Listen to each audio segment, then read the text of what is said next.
अस्सलाम वालेकुम। I hope कि आप सब खैरियत से होंगे। As you all know that we are discussing theme 6 and in theme 6 we have completed the 3 orders। जो हमारे 3 important orders हमें डिस्कस करने थे, इनमें हमने क्लर्जी को डिस्कस किया, हमने नोबिलिटी को डिस्कस किया एंड द थर्ड जो हमने कल पीजेंट्री को भी डिस्कस किया। नाउ इन 3 को डिस्कस करने के बाद हमने ये बेसिक फ्यूडलिज्म में ये जो इनका एक आपस में कॉम्बिनेशन था या आपस में जो इंट्रैक्शन था, अब हम कुछ चेंजेस देखेंगे या हम कुछ ऐसे फैक्टर्स ट्रेस आउट करेंगे जो हम देखते हैं सोशल एंड इकोनॉमिक लाइफ में चेंजेस ला रहे हैं ना। वो चेंजेस क्या है और वो कौन से फैक्टर्स हैं जो अफेक्ट कर रहे हैं सोशल एंड इकोनॉमिक चेंज को मिडिवल यूरोप में, जो हम 11th सेंचुरी में देखते हैं, वो हम ट्रेस आउट करेंगे और उसकी वजह से फ्यूडलिज्म पर क्या इम्पैक्ट पड़ रहा है वो हमें आज ट्रेस आउट करना है। तो आज का लेक्चर जो है it's very interesting in a sense. Now will be tracing the changes in the medieval Europe when it comes to the decline of feudalism. Now feudalism की अगर हम बात करें, आपको ये कॉन्सेप्ट क्लियर होना चाहिए। फ्यूडलिज्म में वैसलेज का कॉन्सेप्ट है, जो है किंग के बाद हम देखते हैं लॉर्ड है और लॉर्ड को अथॉरिटी दी गई थी, लैंड दिया गया था जिस पर वो पीजेंट्री जो है वो उससे असाइंड थे। तो इस तरह से हम फ्यूडलिज्म के कॉन्सेप्ट को देखते हैं और इसमें हम देखते हैं हम 11th सेंचुरी में कुछ चेंजेस आ रही है।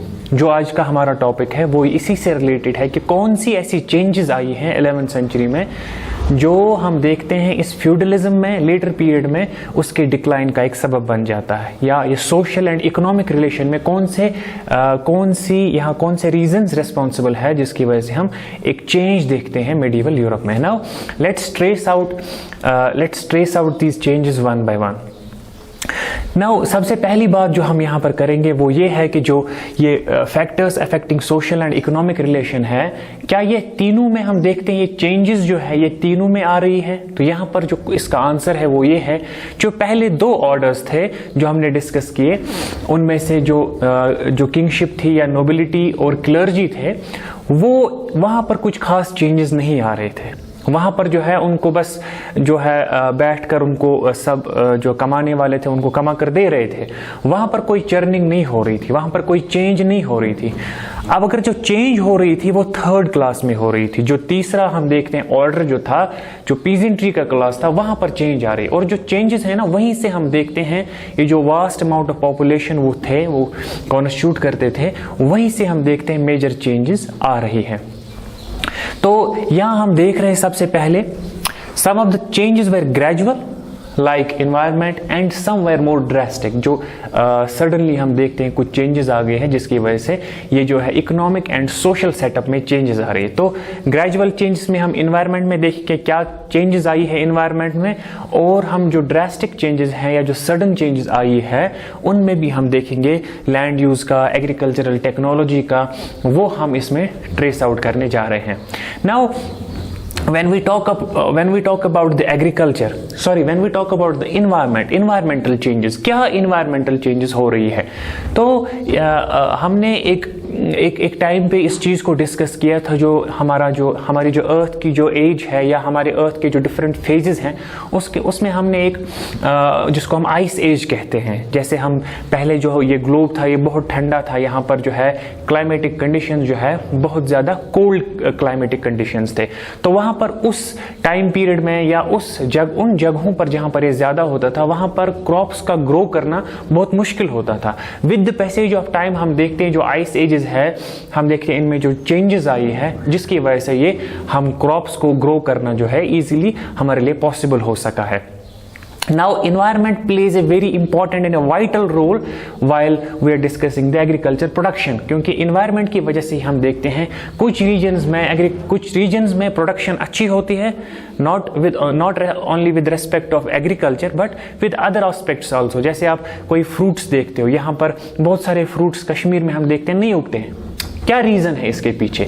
रीजन यही है कि यहाँ पर इन्वायरमेंटल कंडीशंस उसके अकॉर्डिंग नहीं है कि ये यहाँ पर ग्रो हो सके। सेम हम देखते हैं जो यहाँ पर इसकी स्पेशलिटी है वो बाहर ग्रो नहीं कर रहे हैं, तो वहां पर भी जो रीजन है ना वो यही है कि जो इन्वायरमेंटल कंडीशंस यहाँ पर है वो वहां पर उनको सूटेबल नहीं है, वो वहां पर उनको मुहैया नहीं है। Now environment plays a very important role. Now environmental change जो है ये ऐसे सडन नहीं आती है, जैसे हम देखते हैं environmental change over the long period of time हम देखते हैं आती है। जैसे अगर आप हम कश्मीर की ही बात करें, उतनी चेंज भी हम नहीं देखते, लेकिन अगर आप कश्मीर में अपने पेरेंट्स ग्रैंड पेरेंट्स से बात करोगे कि यहाँ पर जो है पहले उनके ज़माने में बर्फ़ कितनी पड़ती थी, तो आप सुनोगे कि वहाँ पर वो कहेंगे कभी कभी जो है हम बहुत टाइम तक अपने घरों में ही रहते थे, क्योंकि इतनी बर्फ़ पड़ती थी हम बाहर नहीं निकल पाते थे। तो ये जो है ये उस आज से लगभग 50 साल पहले की बात कर रहा हूं मैं। उसके बाद आज जब हम एनवायरमेंटल चेंज देखते हैं, आज उतनी बर्फ हमने अपनी लाइफ में उतनी बर्फ अभी नहीं देखी है। तो ये क्या है बेसिकली, नाउ ये जो हम देखते हैं environmental changes over vast period of time जो है वो होती है। नाउ यहां मिडिवल यूरोप में ऐसी कौन सी एनवायरमेंटल चेंज आ रही है उसको हम ट्रेस आउट करेंगे। Now when we talk of the environment from 5th to 10th century, most of Europe was covered with vast forests। ठीक है, अब ये जो टाइम पीरियड आप याद रखो 5th से 10th सेंचुरी तक, तो ये लगभग 500 साल है। यहां हम देखते हैं मोस्ट ऑफ द यूरोप जो उस वक्त था वहां पर जो है फॉरेस्ट लैंड्स ज्यादा थे। फॉरेस्ट लैंड्स का ज्यादा होना यहां पर ये डिपिक्ट करता है कि आपके पास जो एग्रीकल्चरल लैंड है वो कम है। अब आपके पास एग्रीकल्चरल लैंड कम है तो आप जो है उसी से ज्यादा एक्सट्रैक्ट करोगे, एग्रीकल्चर प्रोडक्शन जो है उसी जो कम एरिया अब आपके पास है तो आप वहां से करोगे। अब वो करने वाले कौन है, वो करने वाले पीजेंट्री है। अब पीजेंट्री पे यहां पर ज्यादा क्या आ रहा है, वहां पर पीजेंट्री पर ज्यादा दबाव आ रहा है, पीजेंट्री पर ज्यादा फोकस आ रहा है कि आप ही को, अगर हमारे पास इस वक्त 5th और 10th सेंचुरी की बात कर रहा हूं, वहां पर हमारे पास जो है जो वास्ट ट्रैक्ट ऑफ फॉरेस्ट है, हमारे पास कम एग्रीकल्चर लैंड है। अब जितना भी है उसमें हमें जितना हो सके उतना हमें उससे आउटकम लेना है, आउटपुट लेना है। तो इस वजह से जो अल्टीमेटली जो इसका बर्डन आता था वो पीजेंट्री पर ही आता था, पीजेंट्स पर ही आता था।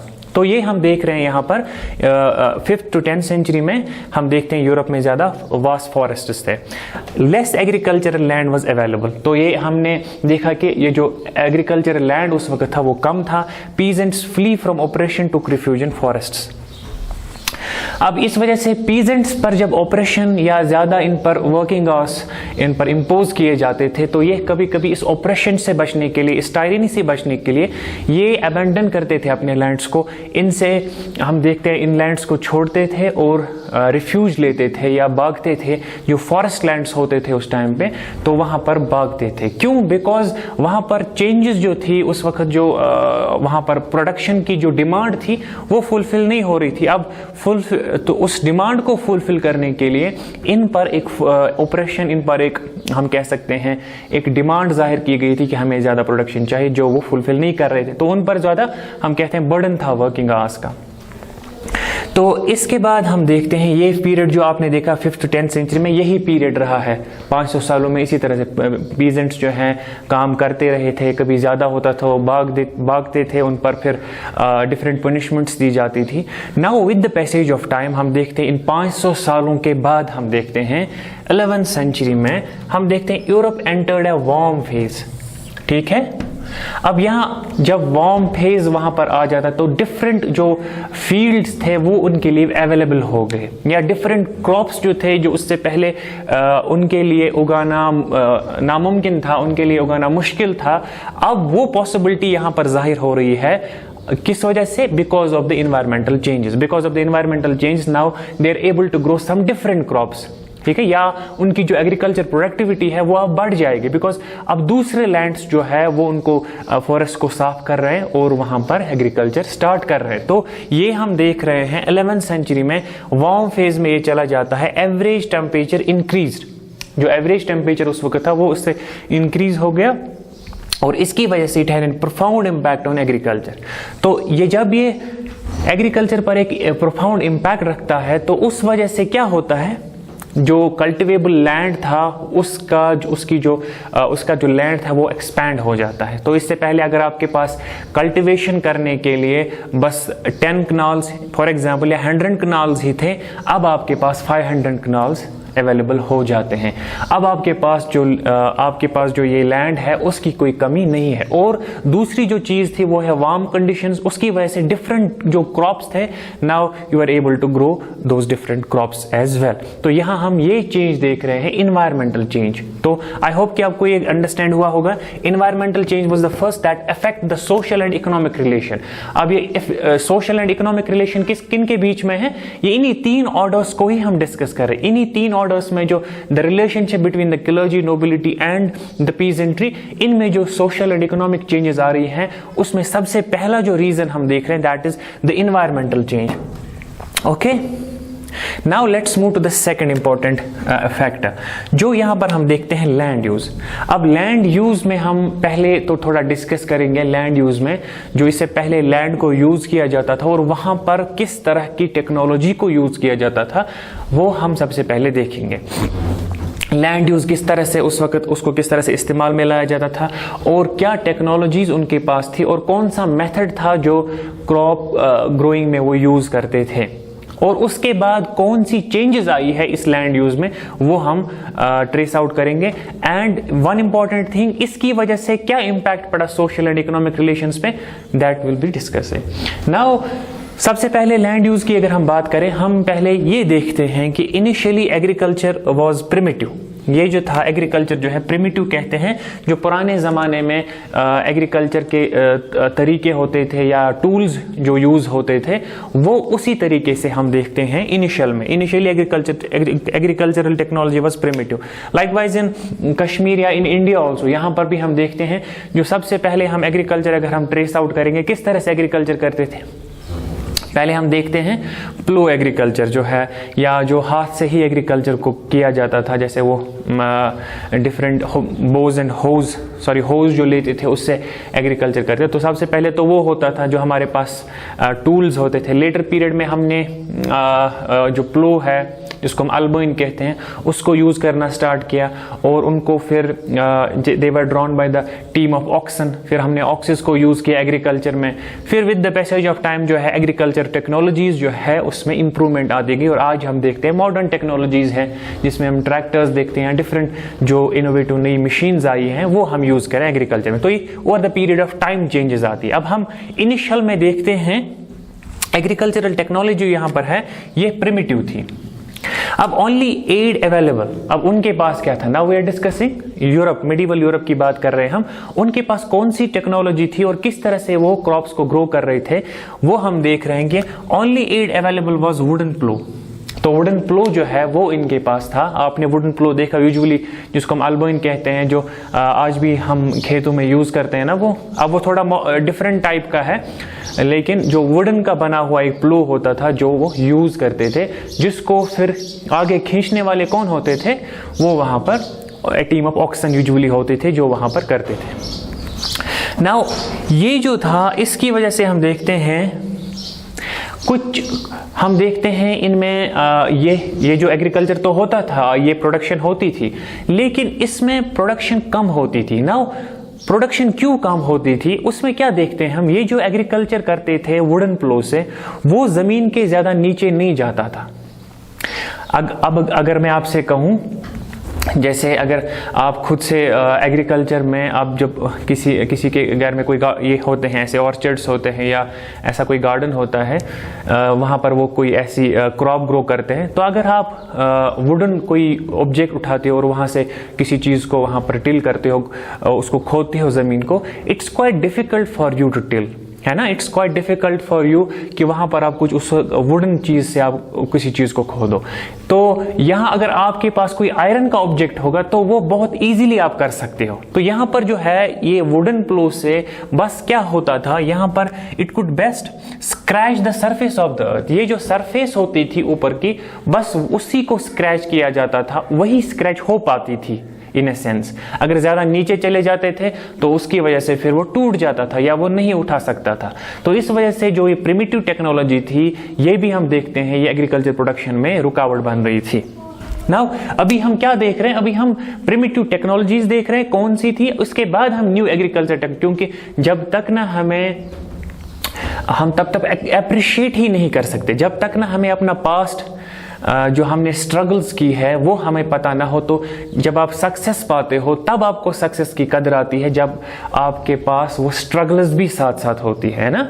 छना वना इस आम कशर पट यमिस ने स्ट्रगल पे वुचन कहें, तमिस खतर अगर कह चीज़ गछान या कोई ऐसी चीज़ उसकी अचीवमेंट, कोई तमिस कह अचीवमेंट मिलान, तो उसको उसकी कदर नहीं होती है। तमिस अम मूजूब अमिस कदर आसान कहें कि तमिस तम खतर पेमुत स्ट्रगल करें कहें। तो इस तरह से आपको हमेशा जब हम देखते हैं एग्रीकल्चर टेक्नोलॉजीज या हम देखते हैं ये इनोवेशंस हमारी लाइफ में जो इतनी आ गई है, तब तक हम कभी अप्रिशिएट नहीं कर सकते जब तक ना हमने इससे पहले वाला फेज देखा होगा। हम तब अप्रिशिएट करते हैं मोबाइल फ़ोन को, आज इस मोबाइल फ़ोन को हम तब अप्रिशिएट करते हैं जब हमने वो फेज भी देखा जब हमें एसटीडी के बाहर लाइनें लगानी पड़ती थी फ़ोन करने के लिए।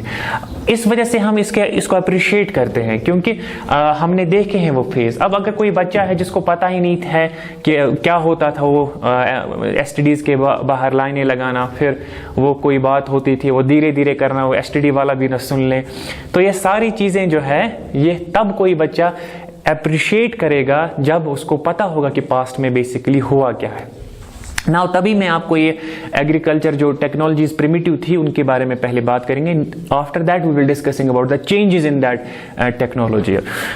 तो यहाँ हम देखते हैं एग्रीकल्चर में scratch of land, natural productivity of the soil was not drawn. तो ये यहाँ पर क्या होता था, जब आप ऊपरी सतह जो होती है जमीन की उसको स्क्रैच करते हो तो यहाँ हम देखते हैं उसकी वजह से जो नेचुरल प्रोडक्टिविटी होती थी सॉइल की वो वहां पर बाहर नहीं निकलती थी। आपके जो क्रॉप्स हैं या तो वो अच्छे से ग्रो नहीं होते थे, अगर ग्रो भी होते थे तो उनका प्रोडक्शन कम होता था। इसकी मिसाल ऐसे आप समझो जैसे आपने एग्रीकल्चर लैंड जो है ये जमीन का नीचे वाला हिस्सा है, तो आपने जो अपना जो पौधा लगाया है या बीज लगाया वो बस यहाँ पर ऊपर ही की सतह पर है, तो यहाँ पर मोस्ट लाइकली है कि ये जो है यहाँ पर ना ही ग्रो करें। अगर आप एग्रीकल्चर लैंड में थोड़ा सा नीचे चले जाते हो और इसकी जो फर्टिलिटी होती है सॉइल में वो ड्राउन आउट करते हो, तो जब आप फिर उसके बाद हम देखते हैं अगर आप फिर एग्रीकल्चर में कोई भी क्रॉप ग्रो करते हो उसकी सॉइल की जो नेचुरल प्रोडक्टिविटी है वो इंक्रीज हो जाती है। तो यहाँ पर हम देखते हैं नेचुरल प्रोडक्टिविटी तब निकलती है जब आप थोड़ी जमीन जो है थोड़ा सा आप नीचे जाओगे और उसको फिर टिल करोगे, तो वहां पर नेचुरल प्रोडक्टिविटी जो सॉइल की होती है वो फिर बाहर निकलती है। ठीक है, this is very important point जब हम एग्रीकल्चर करते हैं।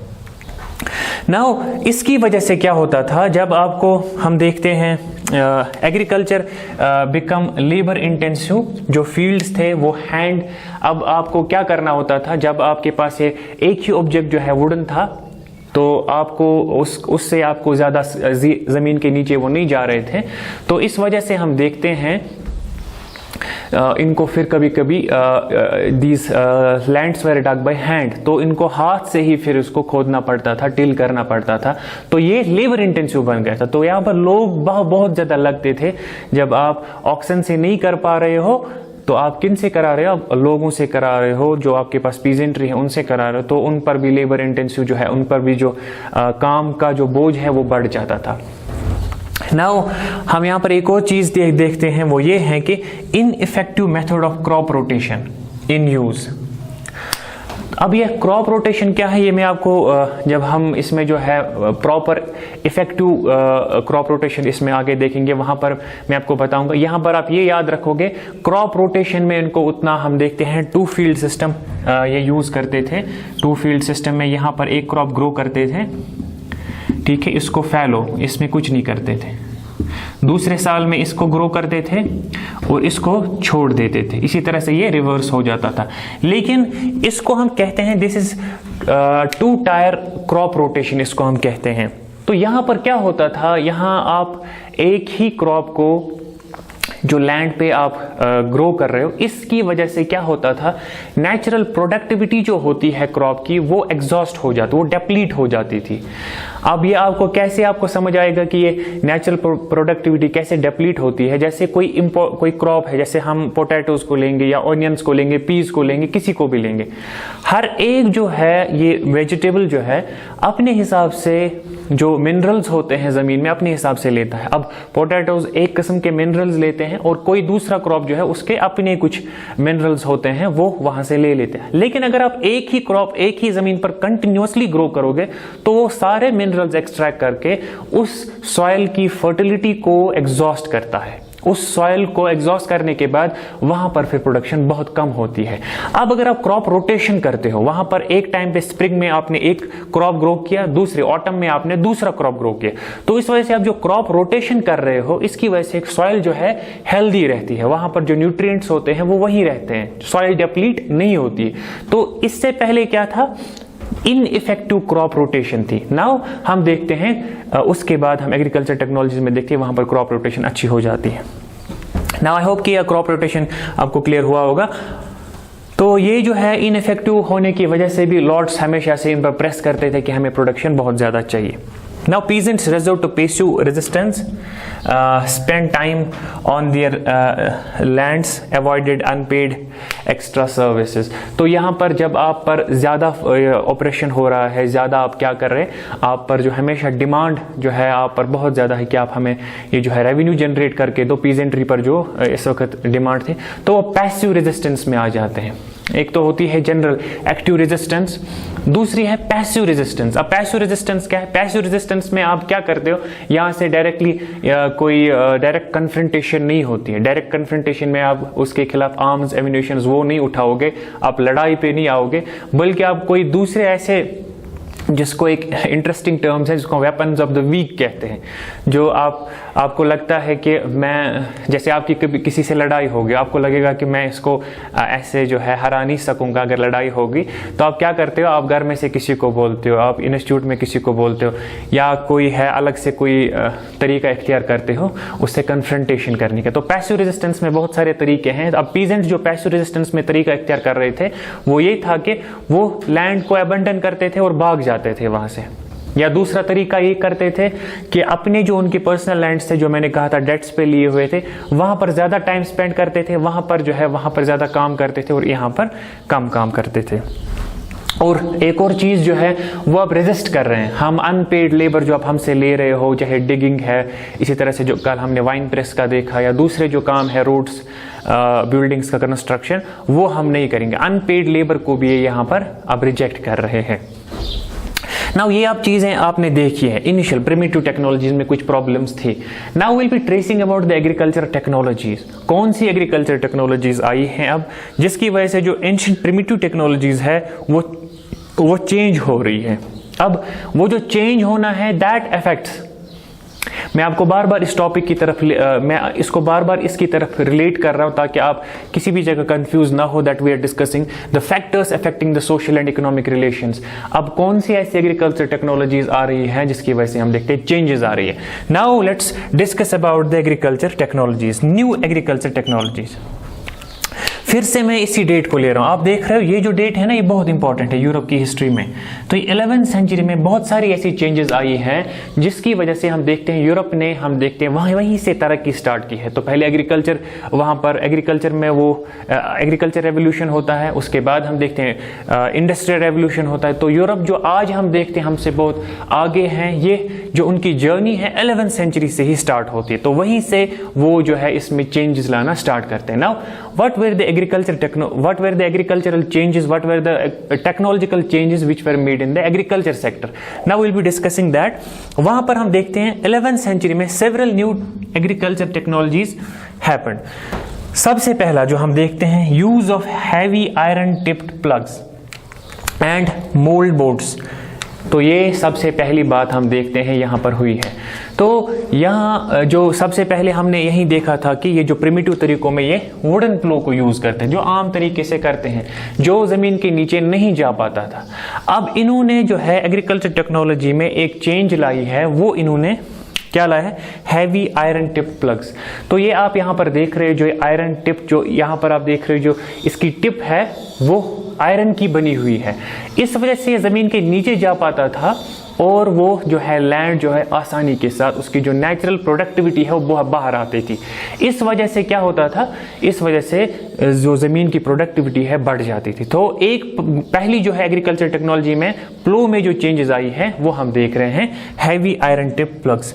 अब मोल्ड बोर्ड्स को आप देख रहे हो मोल्ड बोर्ड्स क्या है उस मेडिवल पीरियड में, तो यूजुअली जो टॉप सॉइल होती थी ना, उसको फिर हम यूजुअली जब जमीन को खोदते हैं तो वो बड़ी बड़ी जो बनती है ना, वो उसकी क्या बोलते हैं उनको, जो बड़े बड़े जो उसको कश्मीरी में हम त्रल बोलते हैं, वो जो बनती है उनको फिर हमें तोड़ना पड़ता है ताकि जो टॉप सॉइल है वो सॉफ्ट रहे, जो आप वहां पर बीज डालोगे, पौधा लगाओ, आराम से वहां पर जा सके। तो उसके लिए मोल्ड बोर्ड्स हैं, मोल्ड बोर्ड्स जो है वहां पर उनको यूज किया जाता था मेडिवल यूरोप में, ताकि जो है अच्छे से एग्रीकल्चर जो है प्रोडक्टिव बन सके। तो दिस सेकंड इंपॉर्टेंट थिंग। तो इसके बाद हम देखते हैं improved method of harnessing animals. ठीक है, अब improved method of harnessing animals. अब पहले हार्नेसिंग एनिमल आपको अंडरस्टैंड होना चाहिए। हार्नेसिंग किसको कहते हैं? हार्नेसिंग हम कहते हैं जो खींचने वाला होता है ना, हार्नेस करने वाला। जैसे आपने घोड़े देखे होंगे जो यूजुअली चलते हैं, जैसे सोपोर में ज्यादा है जहाँ टांगे वगैरह, तो वहां पर हम देखते हैं कि आगे घोड़ा लगा हुआ होता है और उसके पीछे कुछ जैसे कार्ट टाइप बना हुआ होता है, तो उसको खींचता है। उसमें दो तरीके होते थे। इनिशियल में जो ये हार्नेसिंग का कॉन्सेप्ट था, घोड़े को जैसे आप यहां देख रहे हो, घोड़े के गर्दन पर लगाया जाता था, तो इससे जो है प्रेशर या इससे जो पावर एक्सर्ट होता था कम होता था और घोड़े पर भी ज्यादा असर पड़ता था। ये इनिशियली हो रहा था। क्या हो रहा था कि घोड़े को या ऑक्सन को जो ये आप हार्नेस कर रहे हो, उससे जो पीछे जो कार्ट लगाया है आगे से घोड़े के गर्दन पर बांध रहे हो, जिससे कम प्रेशर एक्सर्ट हो रहा है और वो अच्छे से आगे नहीं बढ़ पा रहा है, या जो अच्छे से उसकी स्पीड जो है नहीं हो पा रही है, बिकॉज आपने वो गलत तरीके से बांधा है या डिफरेंट तरीके से बांधा है। नाउ चेंज क्या हो रही है? चेंज आप यहां देख रहे हो, from neck harnessing to the shoulder harnessing. अब वो शोल्डर्स आप जो आज देख रहे हैं ना, अब वो इसी 11th सेंचुरी में ही चेंज आ रही है, from neck harnessing to shoulder harnessing. Shoulder harnessing से क्या हो रहा है कि आप शोल्डर से उसके शोल्डर्स का भी ये जो प्रेशर है उसको एक्सर्ट कर रहे हो, उसको यूज कर रहे हो, और जो है जो उसके पीछे जो कोई भी आप जो है ट्रेड के लिए यूज कर रहे हो या कोई और चीज के ऊपर सामान जो लाद रहे हो, वो ईजी होगा उसके लिए फिर कैरी करना। तो this is the second important change, harnessing animals from neck harnessing to the shoulder harnessing. Now एक और चीज यहां पर हम देखते हैं, increased use of wind and water energy for agriculture. तो इसी 11th सेंचुरी के बाद हम देखते हैं यहां पर एक और चेंज आ रही है, दैट जिसको हम कहते हैं विंड एनर्जी और वाटर एनर्जी। तो वाटर का आपको पता है, जैसे हमने वाटर में देखा था, जैसे आप यहां देखोगे कि वाटर एनर्जी को किस तरह यूज किया जाता था एग्रीकल्चर। जैसे ये वाटर आ रहा है और ये जो टर्बाइन है वो घूमने के बाद अंदर जो मशीन है जो ग्राइंड कर रही है, जैसे आप फ्लोर बना रहे हो और कोई चीज ग्राइंड कर रहे हो, तो वहां पर यूज ये हो रहा है। अब दो इंटरेस्टिंग चीज ये है, विंड एनर्जी को कैसे यूज कर रहे हैं। अब विंड एनर्जी को जैसे आप ये देख रहे हो, विंड एनर्जी में इसको हम देखते हैं जब एक ऐसी लोकेशन पर लगाया जाता था जहां पर यूजुअली ज्यादा ये जो हवाएं होती थी चलती थी। तो ये जो इसका जो ये देख रहे हो आप, ये जो जब घूमता था, ये जो चक्कर खाता था, इस वजह से इसके अंदर जो टर्बाइन होता था वो घूमता था और अंदर जो है इससे भी एग्रीकल्चर में बहुत सारे काम लिए जाते थे। तो these were the two main agriculture technologies जो हम देखते हैं, जिसकी वजह से एग्रीकल्चर प्रोडक्शन जो है वो बढ़ रही है। और ये सब चीजें क्या कर रही है? ये ईज आउट कर रही है। ये जो एग्रीकल्चर वाला तबका था, पीजेंट वाला तबका था, उसकी जो परेशानियां थी, उसमें जो प्रॉब्लम्स थी, उनको ईज आउट कर रहा है। उनकी परेशानियों को, उनका जो वर्किंग लोड था उसको कम कर रहे हैं। ठीक है, अब ये हम देखते हैं एग्रीकल्चर में। Now the most revolutionary change that was the switch from 2 field to the 3 field system. अब ये जो मैंने इससे पहले जो पासिंग रिमार्क दिया था यहां पर 2 फील्ड सिस्टम का, अब यहां पर एक मोर इंपॉर्टेंट चीज जो है वो हम ये देख रहे हैं, that is the shift from या switch from the 2 field system to the 3 field system. अब ये 2 फील्ड सिस्टम और 3 फील्ड सिस्टम क्या है ये आप समझो। 2 field system and 3 field system क्या है? अब ये क्रॉप रोटेशन जो है ना, इट्स वेरी इंपॉर्टेंट। जब आप एग्रीकल्चर कर रहे हो वहां पर क्रॉप रोटेशन में ऐसा कुछ मैकेनिज्म ये अपनाते थे जिसकी वजह से फर्टिलिटी सॉइल की जो थी बरकरार रहती थी। अब पहले आप 2 टायर सिस्टम को देखो, ये जो अभी हमने देखा। तो ये यहां पर हम देखते हैं, ये जैसे मैंने कहा कि यहां पर आप ग्रो कर रहे हो और इसको 1 साल के लिए फैलो छोड़ रहे हो। फैलो मतलब यहाँ पर ग्रो नहीं कर रहे हो। तो यहाँ पर आपने वीट है, बार्ले है या यहाँ पर राइस है, ये ग्रो कर रहे हो। 1 साल आपने ये यहाँ ग्रो किया, दूसरे साल आपने यही इसको फैलो छोड़ दिया और इसको यहाँ पर ये आपने प्रोडक्शन यहाँ पर स्टार्ट की, तो यहाँ पर आप ग्रो कर रहे हो। एक चीज़ ये होता था, इसकी वजह से जो ये बड़ा सा लैंड था ये फैलो रहता था एक साल के लिए, तो यहाँ पर लेस एग्रीकल्चर प्रोडक्शन होता था। लेस एग्रीकल्चर प्रोडक्शन क्यों होता था? क्योंकि दो ही ट्रैक्ट्स थे, एक में आप कर रहे थे, दूसरे में आप छोड़ रहे थे, तो इस वजह से एग्रीकल्चर प्रोडक्शन जो थी वो कम हो रही थी।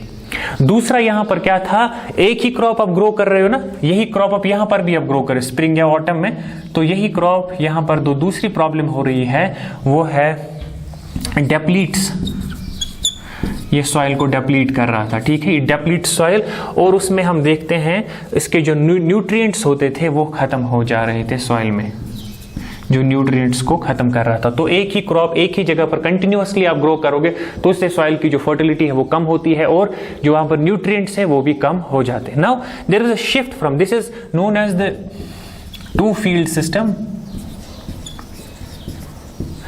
To 3 field system. तो 3 field सिस्टम में क्या होता था हम देखते हैं, जैसे हम यहाँ अब यहाँ बनाएंगे ऐसे, ये आपने डिवाइड किया है 3 में इसको। Now this is 3 field system. तो यहाँ पर आपने क्या किया है, ये जो अगर हम इसको फर्स्ट ले लें, फर्स्ट सेकेंड एंड थर्ड, तो अगर हम यहाँ ये ऑटम में यहाँ पर ग्रो करो, स्प्रिंग में ग्रो कर रहे हो, ठीक है। तो यहाँ पर यूजुअली अगर आप कोई क्रॉप ग्रो कर रहे हो, जैसे बार्ले है यहाँ पर, या पीस ग्रो कर रहे हो, यहाँ पर आपने बार्ले और पी ग्रो किए हैं कब, ऑटम में, ठीक है। अब स्प्रिंग में आप ओट्स कर रहे हो, ओट्स को ग्रो कर रहे हो, या हम कहते हैं राई, एक वीट से ही मिलता जुलता क्रॉप है, राई ग्रो कर रहे हो यहाँ पर। तो आपने ऑटम में ये ग्रो किया, उसी लैंड पर आपने स्प्रिंग में दूसरा क्रॉप ग्रो किया, और जो दूसरा लैंड है वहां पर आपने क्या किया, ऑटम में आपने लेंटिल, ये जो दूसरा हम देख रहे हैं यहाँ पर लेंटिल ग्रो किया, और दूसरे में आपने बीन्स ग्रो किए, बीन्स ग्रो किए। तीसरा जो है ये आपने फैलो छोड़ दिया, यहां पर आप ग्रो नहीं कर रहे हो। तो ये जो आप देख रहे हो ये क्रॉप रोटेशन हम देखते हैं 3 टायर सिस्टम में। तो यहां पर एक ही जो लैंड है वहां पर ऑटम में एक क्रॉप ग्रो हो रहा है और स्प्रिंग में उसी फील्ड पर 2 दूसरे क्रॉप्स ग्रो हो रहे हैं। तो इस वजह से जो है क्रॉप रोटेशन हो रही है और जो फर्टिलिटी ऑफ द लैंड है, जो नेचुरल न्यूट्रिएंट्स है वो एग्जॉस्ट नहीं हो रहे। और दूसरा जो यहाँ पर है लैंड, वहां पर लेंटिनल बीन्स हैं तो ये भी चेंज हो रहे हैं, तो यहाँ पर दूसरा है। अब ये जो है ना 3 में से 2 अब हिस्से जो हैं ये प्रोडक्शन दे रहे हैं, तो आपको लग रहा है ना ये 2 जो है इससे एग्रीकल्चर प्रोडक्शन बढ़ गई, एग्रीकल्चर प्रोडक्शन क्या हो गई, इंक्रीज हो गई। तो ये जो है ना एक ही लैंड है ना। अब ये यहां पर क्या हो गया 3:1, इससे पहले 1:1 था ना। आपको यहाँ पर क्या था, एक लैंड, तो इसका निस्ब जो है वो फैलो रहता था। यहाँ पर आप 2 हिस्से आपको प्रोडक्शन दे रहे हैं, एक हिस्सा आप छोड़ रहे हैं। और इसको ऐसे फॉलो करते थे जैसे इस साल यहाँ पर प्रोडक्शन हुई, दूसरे साल यहाँ हम इसको देखते हैं यहाँ पर प्रोडक्शन होती थी, और ये जो है इस पर प्रोडक्शन यहाँ पर होती थी। हर देखते हैं 2 साल में या हर साल में ये लैंड जो था वो चेंज होता जाता था। अब यहाँ पर ये देख रहे हो आप, इसमें प्रोडक्शन हो रही है, अगले साल इसको फैलो छोड़ा जाएगा, इसमें प्रोडक्शन होगी, उसके बाद इसको फैलो छोड़ा जाएगा, इसमें प्रोडक्शन होगी। फिर इस तरह से ये क्रॉप रोटेशन और जो रोटेशन ऑफ फील्ड है ये होता था। और ये जो है ये एक इनोवेशन थी, एक चेंज थी जो क्रॉप रोटेशन में होगी, जो हम देखते हैं लेटर पीरियड्स में बहुत ज्यादा एग्रीकल्चर प्रोडक्शन हो जाती है। नाउ ये इस सब में हम देखते हैं एग्रीकल्चर चेंजेस आ रही है। नाउ इनका क्या इम्पैक्ट पड़ा और क्या सोसाइटी में इसका एक इम्पैक्ट रहा है वो हम इंशाल्लाह अपने नेक्स्ट लेक्चर में देखेंगे। जो भी हम यहाँ पर आपको ये दिखा रहे हैं इसमें थोड़ा एफर्ट लगता है और यहाँ पर सब जो है काम कर रहे हैं इसके लिए। तो जो भी आप वीडियो देखते हैं उसको एंड तक देखा करो, और जो एफर्ट सब दे रहे हैं यहाँ पर, चाहे वो रिकॉर्डिंग में हम देख रहे हैं, हमारे जो यहाँ पर रिकॉर्ड कर रहे हैं, या एडिटिंग में, या दूसरे हम टीचर्स कर रहे हैं, तो सबका बस ये आपके लिए बना रहे हैं, लेकिन आप पर भी रिस्पॉन्सिबिलिटी बनती है। आप फॉलो अप करो इन लेक्चर्स का, जहां भी आपको कोई कंफ्यूजन, कोई क्लैरिफिकेशन की जरूरत हो आप वहां पर पूछा करें ताकि हम इसको फर्दर डिस्कस किया करें। नाउ इंशाल्लाह in our next lecture will be discussing the impact, इन सब चीजों का क्या इम्पैक्ट पड़ा है अब किस पर, the social and economic relation पर। That will be discuss in the next lecture. Till then, stay safe and take care of yourself.